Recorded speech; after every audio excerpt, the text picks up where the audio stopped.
Hello all, स्वागत है आप लोगों का मेरे यूट्यूब चैनल पे। और आज के लेक्चर में हम करने वाले हैं derivation of Euler Lagrange equation from the Hamilton's principle. I think पूरे क्लासिकल मैकेनिक्स के अंदर यूलर लैग्रेंज इक्वेशन एक बहुत ही फंडामेंटल इक्वेशन है, बहुत इंपॉर्टेंस रखती है। तो आज हम देखेंगे कि किस तरह से हम हैमिल्टन्स प्रिंसिपल की हेल्प से यूलर लैग्रेंज इक्वेशन को ड्राइव कर सकते हैं।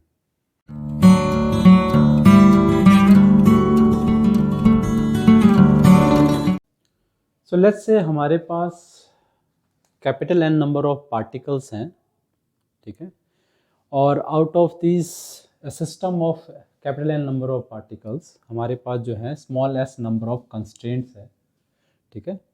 एंड हम अज्यूम करते हैं कि हमारे पास जो है वो होलोनोमिक कंस्ट्रेंट है, हमारा सिस्टम जो है होलोनोमिक है। उस केस में हम जो टोटल हमारे पास कोऑर्डिनेट अवेलेबल है, 3 capital N number of coordinate हमें चाहिए सिस्टम की कॉन्फ़िगरेशन को स्पेसिफाई करने के लिए, तो हमारे पास जो टोटल कोऑर्डिनेट है उसको हम रिड्यूस कर सकते हैं अगर हमारे पास होलोनोमिक कंस्ट्रेंट है। तो अगर s हमारे पास नंबर ऑफ कंस्ट्रेंट है तो हमारे पास टोटल डिग्री ऑफ फ्रीडम जो सिस्टम की है वो 3 कैपिटल N माइनस एस हमारे पास हो जाएगा, ठीक है। अब तक हम जो भी सिस्टम कर रहे हैं हम होलोनोमिक कंस्ट्रेंट के अंदर ही कर रहे हैं। होलोनोमिक कंस्ट्रेंट जो है हमारे पास, होलोनोमिक जो कंस्ट्रेंट है सिस्टम है, उनको डील करना is much far more easier than the non holonomic constraint. Main हमारे पास एडवांटेज ये है कि हम जो नंबर ऑफ कोऑर्डिनेट्स हैं होलोनोमिक कंस्ट्रेंट में उनको रिड्यूस कर सकते हैं by the amount of constraint, क्योंकि हम कंस्ट्रेंट की इक्वेशन का इस्तेमाल कर सकते हैं और नंबर ऑफ कोऑर्डिनेट रिड्यूस कर सकते हैं, then degree of freedom will be less. Then we can choose our generalised coordinates in such a way कि हमारे पास total number of coordinate required will be same as the degree of freedom of the system, holonomic constraint में केवल, ठीक है। Non holonomic में हमारे पास ये फ्रीडम नहीं होती है। तो जनरली हम जो भी एग्जाम्पल आगे करेंगे अपने ग्रेजुएशन लेवल में इवन, हम जो है वो होलोनोमिक कंस्ट्रेंट के अंदर ही करेंगे। आज जो हम यूलर लैग्रेंज इक्वेशन ड्राइव करेंगे वो भी हम होलोनोमिक कंस्ट्रेंट के लिए ही ड्राइव करेंगे, ठीक है। तो हमारे पास जो जनरलाइज कोऑर्डिनेट हैं वो f number of generalise coordinate हैं, ठीक है। और मान लो हमारे पास जो सिस्टम है, ठीक है, उसको हम कॉन्फ़िगरेशन स्पेस में देख सकते हैं। मैंने लास्ट वीडियो में कॉन्फ़िगरेशन स्पेस के बारे में बहुत डिटेल में बताया था, ठीक है। क्योंकि हमारे पास f number of degree of freedom के बराबर f नंबर ऑफ हमारे पास जनरलाइज कोऑर्डिनेट हैं, तो हम एक f dimensional configuration space assume कर सकते हैं जिसमें एक पॉइंट P1 या P2 या कोई भी एक पॉइंट जो है it represents the total configuration of the system. सारे के सारे जो n पार्टिकल हैं, capital N number of particle हैं, उनकी पोजीशन को स्पेसिफाई कर रहा होगा। तो हमारे पास मान लो इनिशियल टाइम T1 पे हमारे पास पूरा सिस्टम की जो पोजीशन है कॉन्फ़िगरेशन स्पेस के अंदर, इसीलिए कॉन्फ़िगरेशन इंपॉर्टेंट है क्योंकि कॉन्फ़िगरेशन स्पेस के अंदर जो पोजीशन है सिस्टम की, लेट्स से वो P1 है, और जैसे जैसे टाइम इवॉल्व हो रहा है, टाइम बढ़ रहा है, हमारे पास जो है सिस्टम जो है एक ट्रेजेक्ट्री फॉलो कर रहा है कॉन्फ़िगरेशन स्पेस में, ठीक है। इसी तरह से let's say final time T2 time पे हमारे पास जो पोजीशन है सिस्टम की कॉन्फ़िगरेशन स्पेस में वो P2 है, ठीक है। तो ये पूरे सिस्टम की ट्रेजेक्ट्री बता रहा है हमारे पास। अब मेन चीज़ ये है कि ट्रेजेक्ट्री हमारे पास ये भी हो सकती है और ट्रेजेक्ट्री हमारे पास कोई और ट्रेजेक्ट्री भी हो सकती है। Infinitely large number of trajectories possible हैं, ठीक है। हैमिल्टन प्रिंसिपल हमसे क्या कहता है कि the trajectory will be the one, जो ट्रू ट्रेजेक्ट्री है वो ट्रेजेक्ट्री वो होगी जिसके लिए ये जो एक्शन है s जो हमारे पास ये है integration of the Lagrangian function with respect to time आप इंटीग्रेट कर रहे हो, उसका जो वेरिएशन है दैट विल बी 0। यानी कि इन सारी जो हमारे पास ट्रेजेक्ट्री पॉसिबल हो सकती हैं, ठीक है, उनमें से यदि आप वो ट्रेजेक्ट्री एक्चुअली सिस्टम फॉलो करेगा जिसमें ये वेरिएशन जिसके लिए 0 होगा, ठीक है। तो इसी तरह से हम देख लेते हैं कि मान लेते हैं, ठीक है, और ऑब्वियसली लैग्रेंजियन जो है हमारे पास t माइनस वी है, तो मान लेते हैं कि हमारे पास एक और ट्रेजेक्ट्री पॉसिबल है, not this trajectory but there is one more trajectory let's say, ठीक है।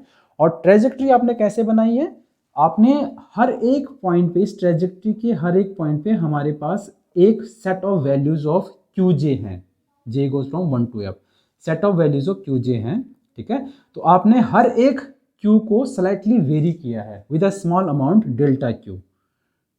तो अनदर ट्रेजेक्ट्री जो हमारे पास है वो है ये ऊपर वाली ट्रेजेक्ट्री जो आपने हर एक जनरलाइज कोऑर्डिनेट को जरा सा वेरी किया, तो इसके लिए जो कोऑर्डिनेट है वो q प्लस डेल्टा q है, ठीक है। नाउ हैमिल्टन प्रिंसिपल क्या कहता है कि अगर ये पहली वाली ट्रेजेक्ट्री ट्रू ट्रेजेक्ट्री है तो इस ट्रेजेक्ट्री को से लेकर हमने हर एक जनरलाइज कोऑर्डिनेट को जरा सा वेरी करके जो दूसरी ट्रेजेक्ट्री बनाई है उसके लिए एक्शन जो है वो उस वेरिएशन की वजह से, स्लाइट वेरिएशन की वजह से जो चेंज इन एक्शन है वो 0 होना चाहिए एंड वो हमें एक्चुअल ट्रेजेक्ट्री देगा, ठीक है। तो इसकी हेल्प से हम लैग्रेंज इक्वेशन ऑफ मोशन निकालना चाहते हैं। नाउ दूसरी चीज हमारे पास है, लैग्रेंजियन जो हमारे पास है वो होता है, Lagrangian is a function of qj and qj dot. हम लैग्रेंजियन को टाइम का फंक्शन नहीं ले रहे हैं, ठीक है। इस केस में सिंपलेस्ट केस है, अगर लैग्रेंजियन टाइम का फंक्शन होता है तो हमारे पास टोटल एनर्जी कंजर्व नहीं होती, लेकिन एक अलग बात है वो हम बाद में एक्सप्लेन कर लेंगे जब हम हैमिल्टनियन डायनेमिक्स में करेंगे। तो लैग्रेंजियन जो है वो काइनेटिक एनर्जी जो कि function of generalised coordinate and generalised velocity हो सकता है माइनस पोटेंशियल एनर्जी ले रहे हैं, ठीक है। अब हम क्या कर रहे हैं, हम एक सिंपलेस्ट केस ले रहे हैं जहां पर हमारे पास पोटेंशियल एनर्जी जो है वो फंक्शन ऑफ जनरलाइज्ड कोऑर्डिनेट है, जनरलाइज्ड वेलोसिटी नहीं है, ठीक है। इसका मतलब जो हमारा सिस्टम है वो कंजर्वेटिव सिस्टम है, सिस्टम इज कंजर्वेटिव, ठीक है, क्योंकि फोर्स जो हमारे पास है वो कंजर्वेटिव फोर्सेस लग रहे हैं। These forces can be derived from the potential function, potential energy जो है वो जनरलाइज्ड वेलोसिटी पे डिपेंडेंट नहीं है। ये हम एक सिंपलेस्ट केस ले रहे हैं, ठीक है। तो हमारे पास दो हमने एजम्पशन लेके इसको कर रहे हैं, मैं यहाँ पे इसको जल्दी जल्दी लिख देता हूँ। सबसे पहला है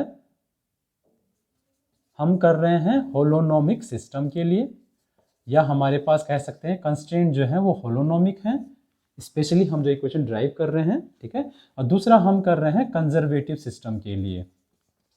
होलोनोमिक सिस्टम का मतलब ये है कि हमारे पास जो ये एक तो ये है कि जो जितने भी क्यू हमारे जनरलाइज कोऑर्डिनेट हैं वो सारे डिग्री ऑफ फ्रीडम के बराबर हैं, ठीक है। और डेल्टा क्यू जो हम वेरिएशन कर रहे हैं, ठीक है, डेल्टा क्यू और all delta q's are independent of each other, ठीक है। तो ये क्रूशियल है। होलोनोमिक सिस्टम का मतलब है, होलोनोमिक सिस्टम का मतलब ये क्यों है, क्योंकि हमने जनरलाइज कोऑर्डिनेट चूज ही ऐसे करे हैं कि that is equal two degree of freedom. इसका मतलब हर एक Q1, Q2, QF जो हैं वो इंडिपेंडेंट ऑफ ईच अदर हैं। That is a crucial point. इसीलिए इनका वेरिएशन जो है डेल्टा क्यू वो भी सब इंडिपेंडेंट है। तो delta Q1, delta Q2, delta Q3 सब आपस में इंडिपेंडेंट है। इस प्रॉपर्टी का हम बाद में इस्तेमाल करने वाले हैं। और कंजर्वेटिव सिस्टम का मतलब है कि मेरा पोटेंशियल एनर्जी जो है वो only function of generalised coordinate है। तो इन दो सिस्टम के लिए हम यूलर लैग्रेंज इक्वेशन ड्राइव कर रहे हैं, ठीक है। तो यूलर लैग्रेंज इक्वेशन ये कहता है कि any variation in action which basically means any variation in this integral Lagrangian हमारे पास फंक्शन ऑफ qj और qj डॉट है, फंक्शन ऑफ टाइम नहीं ले रहे हैं, और टाइम इंटीग्रल इक्वल टू 0, ठीक है। अब यहाँ पर आप मुझसे ये क्वेश्चन भी कह सकते हो लैग्रेंजियन तो फंक्शन ऑफ टाइम ही नहीं है तो टाइम का इंटीग्रल आप कैसे ले रहे हो। नहीं, हम सिर्फ ये कह रहे हैं कि Lagrangian explicit function of time नहीं है, यहाँ एक्सप्लिसिटली टाइम अपीयर नहीं हो रहा है, लेकिन इम्प्लिसिट फंक्शन है। इम्प्लिसिट का मतलब है कि Q या Q डॉट वो टाइम के साथ वेरी कर सकते हैं, they will be the function of time, और टाइम के साथ Q और Q डॉट वेरी करेंगे जिसकी वजह से L वेरी करेगा। तो एक इम्प्लिसिट फंक्शन यहाँ पर है हमारे पास, ठीक है। अब क्योंकि हमारे पास हर एक पॉइंट पे आप वेरिएशन देख रहे हो, ठीक है, और ये जो वेरिएशन आप देख रहे हो, जैसे इस पॉइंट पे हमारे पास qj है, तो ठीक इसी टाइम पर हमारे पास t टाइम पे मान लो दूसरे वाले पाथ पे जो हल्का सा वेरिएशन लिया आपने एक्चुअल पाथ का, उसके लिए जो q है that is qj plus delta qj, but at time t, एक ही टाइम पे आप कर रहे हो, ठीक है ना। तो ये जो डेल्टा t हमारे पास है, dt जो हमारे पास है, that is very very small, and एक ही टाइम पे आप वेरिएशन देख रहे हो यहाँ पे। तो ये जो हमारे पास चेंज है ये अंदर जा सकता है। तो इसको हम ऐसे भी लिख सकते हैं T1 to T2 delta of L। बार बार मैं ये क्यों डिपेंडेंस नहीं दिखा रहा हूँ, इट इज़ ऑब्वियस, चलो दिखा देते हैं क्योंकि मुझे इसकी ज़रूरत पड़ेगी कि जो dot and d T equal to 0, ये हमारे पास इक्वेशन, मेन इक्वेशन हमारे पास आ गई। ठीक है,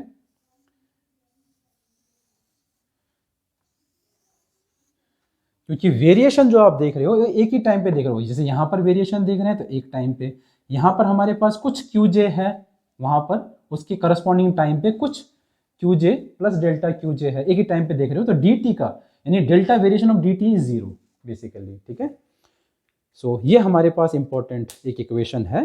अब क्योंकि दैट ऑल्सो मीन्स कि हमारे पास T1 to T2 delta of T minus, और T is a function of QJ and QJ dot हमारे पास ये है, इसको मैं डायरेक्टली लिख देता हूँ, सॉरी।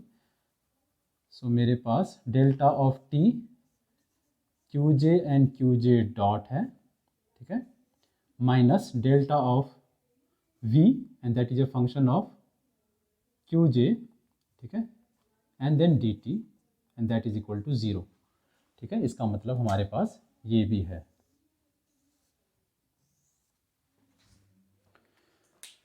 ओके, नाउ हमारे पास दो फंक्शन है, उनका हम वेरिएशन देख रहे हैं, एक काइनेटिक एनर्जी का वेरिएशन देख रहे हैं और एक हम पोटेंशियल एनर्जी का वेरिएशन देख रहे हैं। ठीक है, और हमें इस इक्वेशन की हेल्प से, जो फाइनली हम इस इक्वेशन पे पहुंच गए हैं, इसकी हेल्प से हमें एक यूलर लैग्रेंज इक्वेशन ड्राइव करनी है, जिसे हम डिफरेंशियल इक्वेशन ऑफ मोशन भी बोलते हैं लैग्रेंजियन फॉर्मुलेशन ऑफ मैकेनिक्स में। अब हमारे पास T जो है उसका हम वेरिएशन देख रहे हैं, और T जो है वो function of QJ and QJ dot है। ठीक है, so any variation in T will be written as using simple logic of partial differentiation, ठीक है, delta T by delta QJ delta of QJ, ठीक है, plus delta T of QJ dot delta of QJ dot. ठीक है, हम simple property का इस्तेमाल कर रहे हैं कि हमारे पास अगर कोई फंक्शन है, वो दो वेरिएबल का फंक्शन है f, तो एनी चेंज, और टोटल चेंज मतलब बेसिकली डेल्टा का मतलब टोटल चेंज हम कह रहे हैं, तो टोटल चेंज इन f आप लिख सकते हो del f by del x at constant y, obviously at constant y dx plus del f by del y at constant x dy। ठीक है, तो ये आप कर रहे हो कॉन्स्टेंट x पे। ठीक है, तो ये हमारे पास बेसिकली सिंपल टोटल डेरिवेटिव का एक रिलेशन है पार्शियल डिफरेंशियल टोटल डेरिवेटिव के साथ। ठीक है, तो ये हमारे पास हम लिख सकते हैं, लेकिन हमारे पास केवल ये दो वेरिएबल नहीं है, हमारे पास ये f नंबर ऑफ वेरिएबल्स हैं। तो हमें क्या करना पड़ेगा, हमें समेशन करना पड़ेगा यहाँ पर i पे, यानी कि हर एक ये इस तरह के हमारे पास f टर्म है, इस तरह के हमारे पास f टर्म है। ठीक है, i goes from 1 to f, मैं लिख देता हूँ यहाँ पे, लेकिन बाद में हम इसको बार बार कैरी नहीं करेंगे। f हमारे पास टर्म है। सिमिलरली डेल्टा v को भी मैं लिख सकता हूँ, डेल्टा v हमारे पास सिंपली फंक्शन ऑफ q जेस है, f नंबर ऑफ वेरिएबल्स है, q1 q2 q, उनका फंक्शन है बस। ठीक है, यहाँ पर 2f वेरिएबल्स थे, fq और fq डॉट, तो 2f हमारे पास वेरिएबल थे, वो मैंने यहाँ लिख दिया। डेल्टा v जो होगा that is del v by del Q J d Q j, summation over, sorry मैंने यहाँ गलती कर दी, समेशन ओवर जे आना चाहिए था, क्योंकि जे हमारे पास इंडेक्स है यहाँ पे, तो यहाँ भी समेशन ओवर जे। ठीक है, तो ये हमारे पास बेसिकली दो इक्वेशंस आ गई, एक हमारे पास ये इक्वेशन है, एक हमारे पास ये इक्वेशन है। अब इन दोनों को, ठीक है, मैं इसको बोल देता हूँ this is my equation 1, equation 2 and equation 3। अब मैं इक्वेशन 2 और इक्वेशन 3 को इक्वेशन 1 पे पुट कर सकता हूँ, and then I will see what is the result. तो इसको यहाँ मिटा देते हैं। So let's put equation 2 and 3 in equation 1. T1 to T2 variation ठीक है। देन वी हैव इंटीग्रेशन जो हमारे पास है वो दो हैं, पहले डेल्टा टी जिसकी जगह हमारे पास आएगा del T by del Q J, delta Q j plus summation हम लिख देते हैं अभी del T by del Q J dot delta Q J dot, ठीक है। ये हमारे पास आ गया माइनस, फिर हमारे पास है summation over J del V by del Q J delta Q j, ठीक है। And then we have D T and that is equal to 0। अब इसमें भी डेल्टा क्यू जे है, इसके अंदर भी डेल्टा क्यू जे है, इनको एक साथ क्लब कर देते हैं और समेशन को भी कॉमन ले लेते हैं। So T1 to T2 summation over J del, इसको और इसको क्लब करेंगे तो del by del Q j भी मैं कॉमन ले सकता हूं और t माइनस वी को एक साथ अंदर रख सकता हूं, बिकॉज इन द एंड मुझे t माइनस वी ही चाहिए, l बनाना है मुझे उसे। तो t माइनस वी मेरे पास यहां पर आ गया। Then we have delta Q j, ठीक है। एंड सारा समेशन मैंने कॉमन ले लिया है, तो मैं पूरा तीनों में से तीनों पार्ट में समेशन कॉमन ले लिया है और इन दो टिक वाले जो टर्म हैं इनको आपस में क्लब कर दिया, तो इसको मैं ऐसे लिख सकता हूं। And then we have plus del T by del Q J dot delta of Q J dot, ठीक है। And that is D T equal to 0। Fine. अब जो हमारे पास ये वाला टर्म है इन दोनों को मैं भी अलग अलग कर देता हूं, ठीक है। तो मैं लिख देता हूं T1 to T2 summation over J del t minus V की जगह मैं अभी L लिख सकता हूं, डायरेक्टली मैं लिख देता हूं, बाद में लिखने की बजाय मैं अभी लिख देता हूं। तो t minus V is L, तो del L by del Q J delta Q J D T, इसको अलग कर दिया, plus integration T1 to T2 summation over J del T by del Q J dot, ठीक है। ये हमारे पास है वो है delta variation of what Q J dot, ठीक है। और क्यू जे डॉट क्या है, जो time derivative basically D Q J by D T है मेरे पास, तो Q J dot and then we have D T and both this be equal to 0, ठीक है। ये मेरे पास डेल्टा क्यू जे जो मेरे पास है इस टर्म में, ठीक है, इसके अंदर मेरे पास है delta of d by D T of Q j, ये लिखा हुआ है मैंने यहाँ पे, ठीक है। मैंने पहले ही बताया था कि टाइम का वेरिएशन, ठीक है। आप क्या कर रहे हो, आप बेसिकली हर पॉइंट पे, मैंने वहाँ से डायग्राम मिटा दिया है, but anyway you can understand by comparing with the earlier diagram जो मैंने बनाया था। डेल्टा का जो वेरिएशन है वो टाइम के साथ नहीं हो रहा है, जो डेल्टा वेरिएशन आप देख रहे हो हर एक टाइम पे देख रहे हो आप वेरिएशन, ठीक है। तो बेसिकली डेल्टा जो है, जैसे मैंने यहाँ कहा था कि डेल्टा जो है वो टी का फंक्शन नहीं है, टी का डिपेंड नहीं कर रहे हो वेरिएशन टी पे, तो आप इसको अंदर ले सकते हो, ठीक है। डेल्टा और T D T D by D T जो मेरे पास है, यानी rate of change of with respect to time, और ये वेरिएशन को मैं फ्लिप कर सकता हूँ, दोनों इंडिपेंडेंट है आपस में, ठीक है ना। तो मैं इसको ऐसे भी लिख सकता हूँ d by D T and then change of Q j, ये मैं कर सकता हूँ। ये मैं क्यों कर सकता हूँ कि ये डेल्टा वेरिएशन और डी बाई डी टी जो टाइम वेरिएशन है वो इंडिपेंडेंट है, इसलिए मैं कर सकता हूँ। अब इस प्रॉपर्टी का मैं यहाँ पे इस्तेमाल कर सकता हूँ, ठीक है। तो मेरे पास क्या हो जाएगा, मैं इसको चेंज कर सकता हूँ। सो ओके, हम इस टर्म को इस इक्वेशन में पुट करते हैं और हमारे पास मिलेगा T1 to T2 integration of summation J del L by del Q J delta Q J D T plus integration of T1 to T2 summation over J del T by del Q J dot D by D T of delta qj dt, and that should be equal to 0. Let me call this term 1 and this is term 2. So अभी हम first term को नहीं छेड़ते हैं, let's take the second term, उस पर अपना focus करते हैं, ठीक है। सेकेंड टर्म में क्या है, पहले सम अप हो रहा है, यहाँ पर एफ टर्म्स है हमारे पास, like del T by del q one dot D by D T of delta q one d T plus del T by del q dot D by D T of del q two, इसी तरह से Q3 Q4 सबके लिए है। Let's say अभी मैं summation को रहने देता हूं, तो मैं कोई भी एक jth टर्म ले लेता हूं, ठीक है, और उसके लिए ये करता हूं T1 to T2 del T by del Q J dot D by D T delta Q J D T, ठीक है। इसको मैं बोल देता हूं फर्स्ट फंक्शन और इसको मैं बोलता हूं सेकंड फंक्शन, और इसमें इंटीग्रेशन बाय पार्ट करते हैं। कहने का मतलब है कि आप इस समेशन को और इस इंटीग्रेशन को फ्लिप कर सकते हैं। आप इसको ऐसे सोचना चाहें तो ऐसे सोच सकते हैं, या आप ये भी सोच सकते हैं कि मैं सम को पहले खोल देता हूं और हर एक टर्म के लिए मैं ये इंटीग्रेशन बाय पार्ट्स कर रहा हूं, हर टर्म के, Q1 के लिए भी, Q2 के लिए भी, Q3 के लिए भी, हर किसी के लिए मैं ये कर रहा हूं, ठीक है।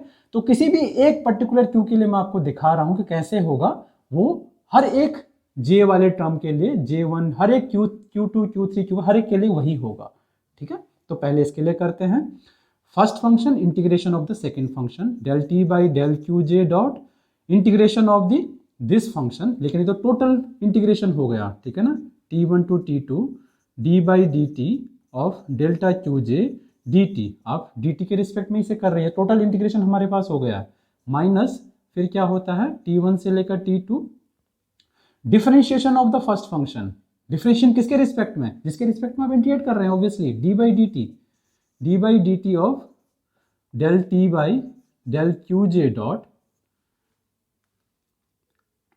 Integration of the second function. Now integration of the second function क्या होगा, डेल्टा क्यू जे ही होगा, तो टोटल डेरिवेटिव मेरे पास है, ठीक है। किसी टोटल डेरिवेटिव का आप इंटीग्रेट कर रहे हैं, इसको आप ऐसे भी देख सकते हो इस तरह से, तो एक टोटल डेरिवेटिव का d बाई समथिंग कर रहे हो, that will be the same as that thing delta Q j, ठीक है।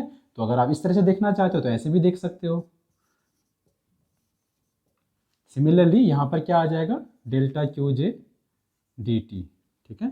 सो इसकी जगह भी मैं डेल्टा क्यू जे पुट कर सकता हूँ, delta Q J total derivative का integration, and then we have a limit T1 to T2, ठीक है। यहाँ पर हम लिमिट नहीं लगा सकते हैं, ठीक है, इंटीग्रेशन बाय पार्ट सभी को आता है, तो हम वो कर रहे हैं। अब मेरे पास क्या है, del T by del Q J dot fine, अब मैं डेल्टा क्यू जे जो है वो दो पॉइंट पे देख रहा हूँ, ठीक है, यानी कि इस टर्म की वैल्यू एट T2, इस टर्म की value at T1, but I know delta Q J at T2 will be 0, क्यों, बिकॉज जब मैंने कोई भी दो जनरलाइज कोऑर्डिनेट के लिए लिखा, लेकिन Q1 Q2 Q3 Q4 F dimension है, मैंने सिर्फ दो के लिए दिखाया यहाँ पे, ठीक है। मेरे पास P1 पॉइंट था, मेरे पास P2 पॉइंट था, और मेरे पास कोई ट्रेजेक्ट्री है, ठीक है। Then we have another trajectory for slight variation of, इसके लिए QJ है, इसके लिए QJ प्लस डेल्टा QJ है, slight variation in the coordinates, generalise coordinate का जरा वेरिएशन है, लेकिन delta QJ at this point की दोनों जितनी भी ट्रेजेक्ट्री मेरे पास होंगी वो सब P1 P2 पॉइंट पे मिलनी पड़ेगी, क्योंकि सिस्टम एक पॉइंट से स्टार्ट हुआ है, एक पॉइंट पे गया, इनिशियल और फाइनल पॉइंट जो है वो फिक्स हैं, तो वहाँ पे वेरिएशन 0 है। डेल्टा QJ एट T2 0 है, एट T1 भी 0 है, डेल्टा QJ T1, यानी कि कोई भी जनरलाइज कोऑर्डिनेट ले लो, Q1 Q2 Q3 कुछ भी जनरलाइज कोऑर्डिनेट होगा, उसका वेरिएशन यहाँ कुछ और होगा, कुछ अलग अलग है, बीच में कहीं पर भी कुछ अलग अलग हो सकता है, यहाँ पर कुछ है, यहाँ पे कुछ है, लेकिन यहाँ पे वेरिएशन 0 होना होगा। कि ये इनिशियल, ये हमारे पास इनिशियल कंडीशन या बाउंड्री कंडीशन समझ सकते हो कि भाई पार्टिकल पूरा सिस्टम एक पर्टिकुलर पॉइंट से ही कॉन्फ़िगरेशन स्टेट में स्टार्ट हुआ है और एक पर्टिकुलर पॉइंट पे ही गया है, बीच में दोनों पॉइंट को जोड़ते हुए इन्फिनिट ट्रेजेक्ट्री हो सकती है, लेकिन हर ट्रेजेक्ट्री के लिए initial variation and final variation 0 होना चाहिए। सबके लिए कोऑर्डिनेट, या आप कह सकते हो कि सबके लिए इनिशियल कोऑर्डिनेट और फाइनल कोऑर्डिनेट सेम है, ठीक है, जनरलाइज कोऑर्डिनेट सेम है। तो हमारे पास इस कंडीशन अगर मैं इस्तेमाल करता हूँ तो मेरे पास जो ये वाला पूरा टर्म है दैट विल बी 0, क्योंकि पहले आप T2 पुट करोगे डेल्टा क्यू, फिर माइनस T1 करोगे, दोनों 0 होते हैं, this is equal to 0। That simply means कि T1 to T2 del T by del Qj dot d by dt of del Qj dt is equal to this one which is minus, ये तो zero हो गया, T1 to T2 d by dt of del T by del Qj dot delta Qj dt। ठीक है, तो इस term की जगह मैं ये पुट कर सकता हूं, ये मेरा कोई इन f टर्म में से एक टर्म है, लेकिन हर एक टर्म के लिए मैं ये कर सकता हूं। ठीक है, हर एक टर्म के लिए मैं ये कर सकता हूं। आप इसको ऐसे भी देख सकते थे कि मैं समेशन को और इंटीग्रेशन को फ्लिप कर सकता हूं यहां पे। ठीक है ना, कोई फर्क नहीं पड़ेगा, समेशन पहले इंटीग्रेशन करूंगा फिर सम कर देता हूं, एक ही बात है। ठीक है, तो मैं यहां पे लिखता हूं। सो बेसिकली जो मेरे पास सेकेंड टर्म है, ठीक है, T1 से लेकर T2 तक summation over J from 1 to F obviously del T by del Qj dot d by dt of delta Qj dt, this is same as minus T1 से लेकर T2 समेशन, क्योंकि हर एक टर्म के लिए मैं ऐसा कर सकता हूं, तो ऑब्वियसली मैं यहाँ पे समेशन कर सकता हूँ। हर एक के लिए मैंने किया, इसको मैंने एक्सपेंड कर दिया समेशन को, हर एक टर्म के लिए किया, दोबारा से सम कर दिया, द सेम थिंग। तो del T by del Qj, sorry not this one, I am really sorry, ये वाला term which is d by dt of del T by del Qj delta Qj dt। Summation में आप ये भी कह सकते थे कि समेशन को मैं फ्लिप कर सकता हूं। ठीक है, तब भी मेरे पास यही आता। Now using this in the final equation, ठीक है, इस इक्वेशन में इस्तेमाल करूंगा मैं, तो मेरे पास क्या आ जाएगा, that implies T1 to T2 summation over J del L by del Qj delta Qj dt। ठीक है, इस सेकेंड टर्म की जगह मेरे पास ये term which is minus T1 to T2 summation over J d by dt of del T by del Qj delta Qj dt equal to 0 मेरे पास था। ठीक है, अब देखो डेल्टा Qj dt कॉमन है, इसको मैं ले सकता हूँ, समेशन मेरे पास कॉमन है, इंटीग्रेशन भी मेरे पास कॉमन है, इसको मैं सबको कॉमन ले सकता हूँ। तो इंटीग्रेशन और समेशन लेफ्ट हैंड साइड में कॉमन, अंदर क्या है, del L by del Qj minus मेरे पास क्या है, d by D T of del T by del Qj एक साथ, और फिर मैंने क्या किया, डेल्टा Qj को भी कॉमन ले लिया और dt को भी कॉमन ले लिया, and that is equal to 0। ठीक है, now this one is a very important equation. We are almost, हम लोग ऑलमोस्ट पहुंच चुके हैं। ठीक है, अब मेरे पास जो ना, सॉरी यहाँ पे मेरे पास Qj डॉट था, ठीक है ना, सो ये मैंने गलती कर दी, Qj डॉट था, यहाँ पे Qj डॉट था। नाउ इक्वेशन 4 हमारे पास आ गई है। इक्वेशन 4 को हम कंपेयर कर सकते हैं, जिसे हम कहते हैं फंडामेंटल थ्योरम और lemma of calculus of variation. ठीक है, वो हमसे ये कहता है, fundamental lemma of calculation of variation जो है वो ये कहता है कि अगर हमारे पास इस तरह का कोई इंटीग्रल है यहाँ पे, ठीक है, दिस वन, जहाँ पर m हमारे पास एक फंक्शन है, ईटा एक इनफिनिटेसिमली स्मॉल वेरिएशन है। ठीक है, हर एक ईटा जो है वो आर्बिट्रेरी है और इंडिपेंडेंट ऑफ ईच अदर है, और अगर ये इंटीग्रेशन हमारे पास इस इंटरवल में x1 से लेकर x2 तक आप dx के रिस्पेक्ट में इंटीग्रेट कर रहे हैं, ठीक है, और ये इक्वल टू 0 हमारे पास अगर होता है, देन हर एक हर एक m जो है m1 m2 m3 आप सम अप कर रहे हो सारे इस टू i पे, वो इंडिविजुअली 0 होगा उस इंटरवल में x1 to x2। ठीक है ना, where each ni are independent of each other and arbitrary, then each mi must identically vanish in interval x1 x2, यानी कि हर एक mi जो है 0 होगा। ठीक है, ये जो हमारे पास fundamental lemma of calculus of variation है, ठीक है, इसका हम यहाँ पे इस्तेमाल कर सकते हैं जिसको हम ये कह सकते हैं hence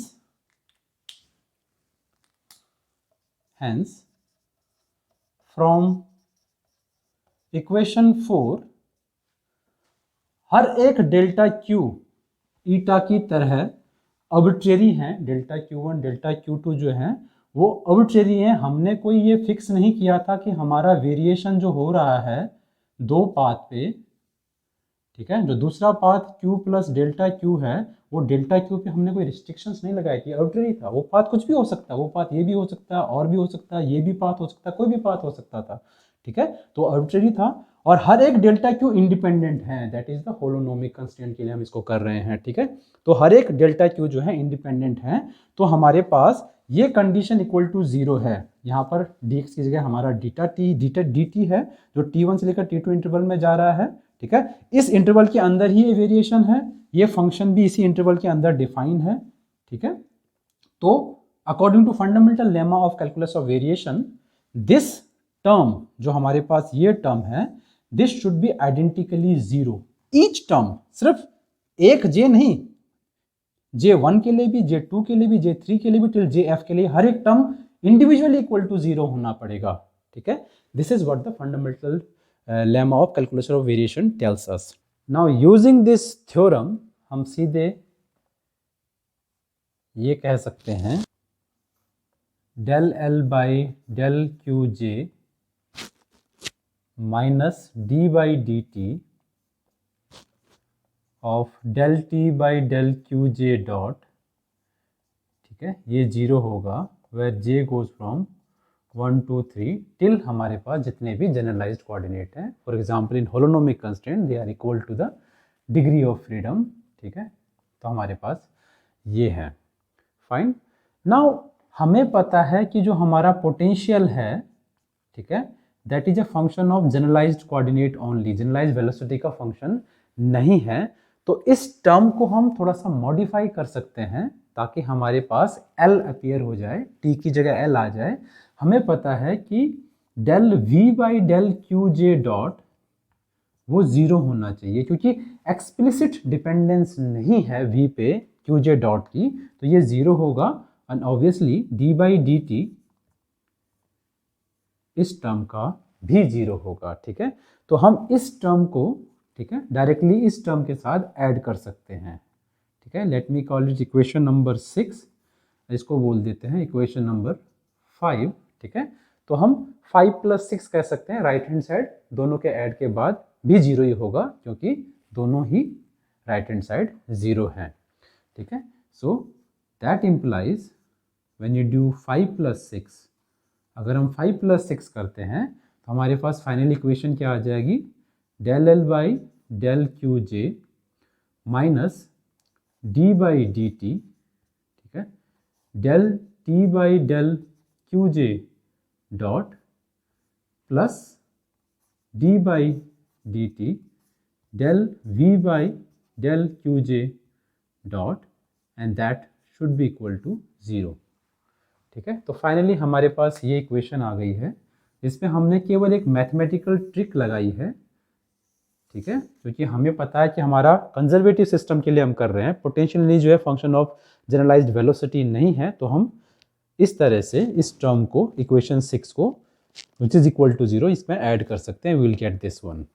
सो फाइनली हमारे पास जो इक्वेशन आ गई that is del L by del QJ minus D by DT, मैं दोनों में से कॉमन ले सकता हूँ, दोनों इक्वेशन को क्लब कर सकता हूँ। In fact minus D by DT del by del QJ dot मैं कॉमन ले सकता हूँ और अंदर T माइनस V बन जाएगा and that is equal to 0, ठीक है ना।